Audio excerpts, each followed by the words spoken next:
Hello mga beshi. Ayan, ito na po yung last na lugar na pinuntaan natin sa Ugbo Street sa Tondo, Velasquez. Ayan, famous po itong lugar na to dahil sa kanilang scallops. This is the house of DG Mukbang Seafoods. Ayan, kung papadpad kayo dito sa Ugbo Street, check this out guys para makatikim din kayo ng ayan, ng mouth-watering nilang scallops.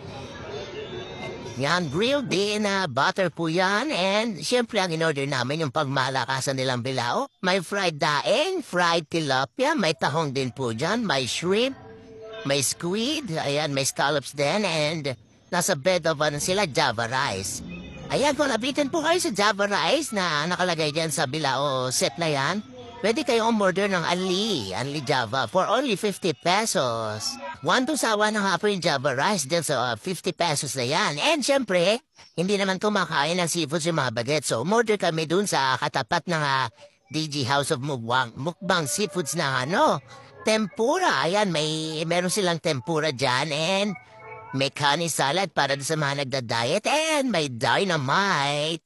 Ayan, para sa mga bagets.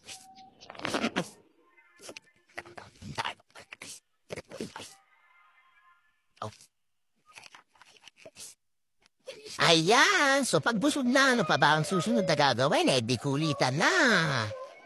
Ayan, kulitan ng hapon with the bagets. Thanks for watching. Until my next video, guys. Bye-bye.